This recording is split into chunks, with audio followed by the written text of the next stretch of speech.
وعلیکم السلام ورحمۃ اللہ۔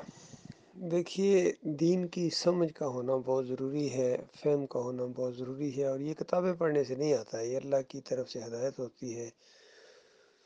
دیکھیے، قبرستان میں شروع میں جانے سے نبی علیہ السلام نے منع کر دیا تھا، اور پھر جب اجازت دی تو یہ کہا کہ موت یاد آتی ہے، آخرت یاد آتی ہے، دنیا سے بے رغبتی پیدا ہوتی ہے۔ یہ تین مقصد ہیں جو ذہن میں رکھتے ہوئے انسان قبرستان جائے یا کسی قبر کو دیکھے تو یہ تین باتیں اس کے ذہن میں آئے کہ میں نے بھی مرنا ہے، میں نے بھی مرنا ہے۔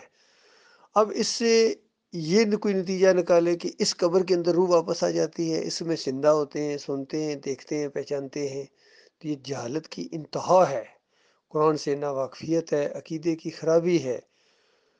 دیکھیے، عثمان رضی اللہ عنہ کے بارے میں آتا ہے کہ وہ جب قبرستان جاتے تھے، ظاہر تو نبی علیہ السلام نے بتایا کہ جایا کرو، اس سے یہ تینوں چیزیں حاصل ہوتی ہیں، گویا یعنی دین کی پوری ایک روح ہے، انسان کو ہر وقت آخرت یاد رہے، موت یاد رہے، اور دنیا سے بے رغبتی رہے۔ تو بتائیے پیچھے کیا رہ گیا؟ یہ چیزیں اس سے حاصل ہوتی ہیں، تو صحابہ اس سے پورا فائدہ اٹھاتے تھے، اور نبی علیہ السلام کی بات کے اوپر ان کو پورا یقین تھا۔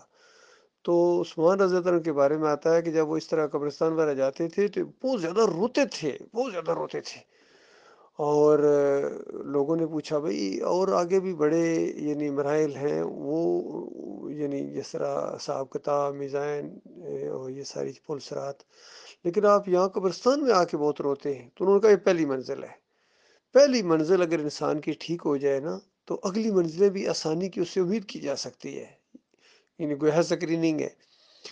تو اس سے یہ نتیجہ نکالنا کہ عثمان رضی اللہ عنہ اس قبر کے اندر روح کی واپسی کے قائل تھے یا اس قبر میں زندگی کے قائل تھے، تو یہ جہالت کی انتہا ہوگی۔ یہ قبرستان جو ہوتا ہے، یہ قبریں جو ہوتی ہیں، یہ یعنی اس بندے کی پہچان ہوتی ہے کہ یہاں وہ دفن ہوا ہے، اب دنیا چھوڑ گیا ہے، تو یہی معنی مفہوم ہر جگہ اس کا لیا جائے گا۔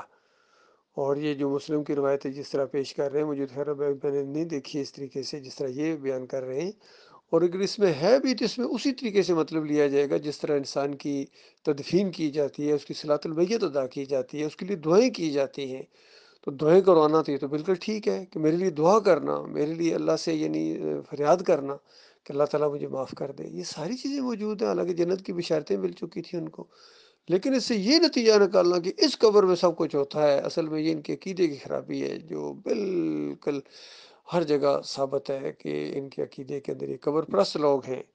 ان کے بڑے امام بھی جنہوں نے یہ عقیدہ دیا ہے کہ عود روح فی القبر، قبر میں روح واپس آ جاتی ہے، دیکھیے کڑی سے کڑی انہوں نے بلائی ہے۔ اللہ فرمائے ثم انکم بعد ذلک لمیتون ثم انکم یوم القیامت تبعثون، اس زندگی کے بعد تمہیں موت ہے، پھر قیامت کے دن تمہیں اٹھایا جائے گا۔ کہیں فرمایا اموات غیر احیاء، یہ مردے ہیں، ان کے اندر زندگی کی رمق تک باقی نہیں ہے۔ اور وَمِن وَرَائِهِمْ بَرْزَخٌ إِلَىٰ يَوْمِ يُبْعَثُونَ، دوبارہ اٹھنے کے دن تک ایک برزخ حائل کر دی جاتی ہے اس روح اور جسم کے درمیان، روح واپس نہیں آ سکتی ہے، یہ جسم سڑتا ہے، گلتا ہے، اور مٹی کے ساتھ مٹی ہو جاتا ہے۔ قیامت کے دن دوبارہ اللہ مردوں کو زندہ کرے گا، ان جسموں کو دوبارہ بنائے گا اور مردوں کو زندہ کرے گا۔ یہ عقیدہ ہے قرآن کا اور صحیح حدیث کا۔ باقی قیامت سے پہلے بھی اوپر برزخ میں جتنے حالات گزرتے ہیں اس کی بھی نبی علیہ السلام نے یعنی خبر دی ہے، اور نبی علیہ السلام نے دیکھا کہ تندور میں یہ بدکار قسم کے لوگ جل رہے ہیں، آگ اوپر آتی ہے، پھر آگ نیچے جاتی ہے، اوپر نیچے، حالانکہ دنیا میں تو کسی کی کہاں قبر ہے، کسی کی بحرین میں ہے، کسی کی فرانس میں ہے، کسی کی امریکہ میں ہے، بدکاروں کی قبریں، کسی کی پاکستان میں، انڈیا میں، بنگلہ دیش میں ہے، چائنا میں ہے، کسی کی رشیا میں ہے، لیکن وہاں ایک ہی تندور کے اندر سارے ابل رہے ہیں۔ تو اسی طرح خون کی ایک نہر ہے، بتاؤ یہ قبر کے اندر خون کی نہر ہے؟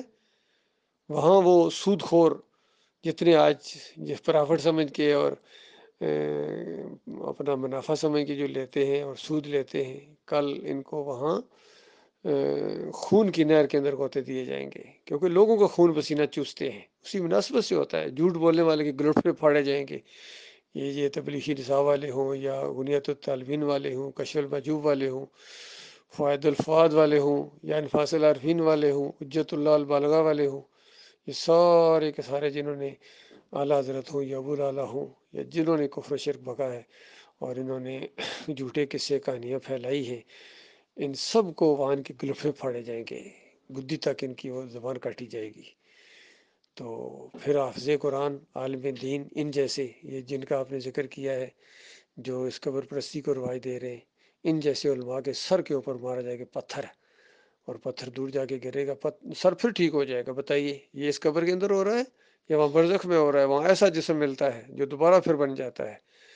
تو یہ سب کچھ ہوتا رہے گا۔ اسی طرح شہداء کے بارے میں آیا، جنت کی نہروں پر آنا جانا شروع کر دیا انہیں، عرش الہی کے نیچے ان کی قندیلیں ہیں، ان کے محلات ہیں، وہاں وہ بسیرا کرتے ہیں۔ بتائیے ان قبروں کے اندر شہداء کے ساتھ یہ سب کچھ ہوتا ہے یا عرش الہی کے نیچے ہوتا ہے؟ پھر نبی علیہ السلام کی جو منزل ہے، وہ جو جگہ ہے، الوسیلہ اس کا نام ہے، بخاری کی روایت کے اندر آ گیا کہ میکائیل اور جبرائیل علیہ السلام نے جب مومنین کے گھر دکھائے، نبی علیہ السلام نے بڑی تعریف کی، شہداء کے گھر ان سے بھی اچھا تھے، اور زیادہ نبی علیہ السلام نے تعریف کی کہ ایسے گھر میں نے دیکھے شہداء کے جو میں نے پہلے کبھی دیکھے نہیں تھے۔ اور پھر دونوں نے کہا کہ یہ ادھر نگاہ اٹھائیں، یہ گھر دیکھیں۔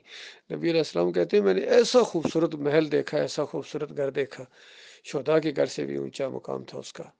تو دونوں نے کہا، جبریل علیہ السلام اور میکائیل علیہ السلام نے، یہ آپ کا مقام ہے، یہ آپ کا گھر ہے۔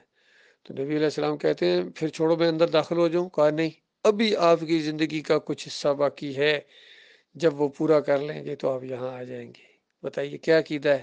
نبی علیہ السلام کہاں ہیں؟ الوسیلہ مقام کے اوپر، یہاں مدینے والی قبر میں زندہ نہیں ہے۔ جو مدینے والی قبر میں زندہ مانتا ہے وہ بد عقیدہ ہے، اس کے عقیدے کے اندر خرابی ہے۔ توصیف الرحمان راشدی ہو، وہ بھی اسی قبر کی طرف اشارہ کرتا ہے کہ اس قبر کے اندر برزخ ہے۔ علی انجینئر بھی کہتا ہے کہ اسی قبر کے اندر برزخ ہے۔ اور سارے سارے دیوبندی ہوں، بریلوی ہوں، سلفی ہوں، اہل حدیث ہوں، سب کا یہ مشرکانہ عقیدہ ہے۔ عبدالوہاب نجدی آج اور عمرہ والے کتابچے میں فتویٰ دیتے ہیں کہ جب قبر کے اوپر آ کے کوئی پڑھے صلاۃ والسلام، نہیں، عبداللہ بن عباس، عبدالوہاب نجدی کا بھی یہ عقیدہ ہے کہ اسی قبر کے اندر صلاۃ والسلام پیش ہوتے ہیں، ان کے بیٹے کا بھی یہ عقیدہ ہے۔ اور عبداللہ بن باز کا حوالہ میں دے رہا ہوں کہ حج اور عمرہ کے کتابچے کے اندر لکھتے ہیں کہ جب کوئی قبر کے اوپر آ کے پڑھتا ہے صلاۃ والسلام تو روح واپس آ جاتی ہے۔ نبی علیہ السلام خود سنتے ہیں، جواب دیتے ہیں۔ بتائیے کیا فرق رہ گیا؟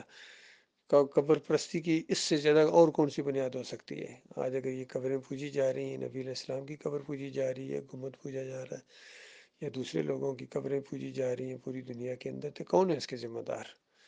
اور قرآن نے تو اپنا عقیدہ بیان کر دیا، صحیح حدیث کے اندر تو ساری چیزیں آ گئیں، وہ ان کو نظر نہیں آتی ہیں۔ تو یہ کہتے ہیں ڈوبتے کو تنکے کا سہارا، ان کو بغیر تنکے کے یہ رائی کے بغیر پہاڑ بنا رہے ہیں۔ تو اصل میں ان کی اکابرین اسی مشرکانہ عقیدے کے اوپر مرے ہیں، ان کی مجبوری ہے، اجرت لیتے ہیں دین کے اوپر، یہ اجرتی لوگ ہیں، یہ دیندار نہیں ہیں، یہ دکاندار ہیں۔ سلاد پڑھانے کے، امامت کرانے کے پیسے لیتے ہیں، تنخواہ لیتے ہیں، دستخط کر کے اذان دینے کے پیسے لیتے ہیں۔ نبی علیہ السلام نے فرمایا مؤذن اس کو رکھو جو اجرت نہ لے۔ تو جس کا پیٹ دین کے ساتھ لٹکا ہوا وہ کبھی خیر کی بات نہیں بتا سکتا ہے، مولوی کبھی دائی نہیں بن سکتا ہے، مولوی مولوی ہے۔ مولویوں کے بارے میں یہ مشہور ہے کہ کسی مولوی نے شرط لگا دی کہ اونٹ کی دم نہیں ہوتی ہے، تو گھر والوں نے سخت سست کہا کہ دم تو ہوتی ہے، تو ہار جائے گا بھری محفل کے اندر۔ وہ کہتا ہے نہیں، میں مانوں گا ہی نہیں۔ یہ مولوی نہیں مانتا، کبھی نہیں مانے گا، قبر پرست مولوی ہے، اجرتی مولوی نہیں مانے گا کبھی بھی، ان سے کسی خیر کی امید نہ رکھے۔ تو اس نے کہا میں مانوں گا ہی نہیں۔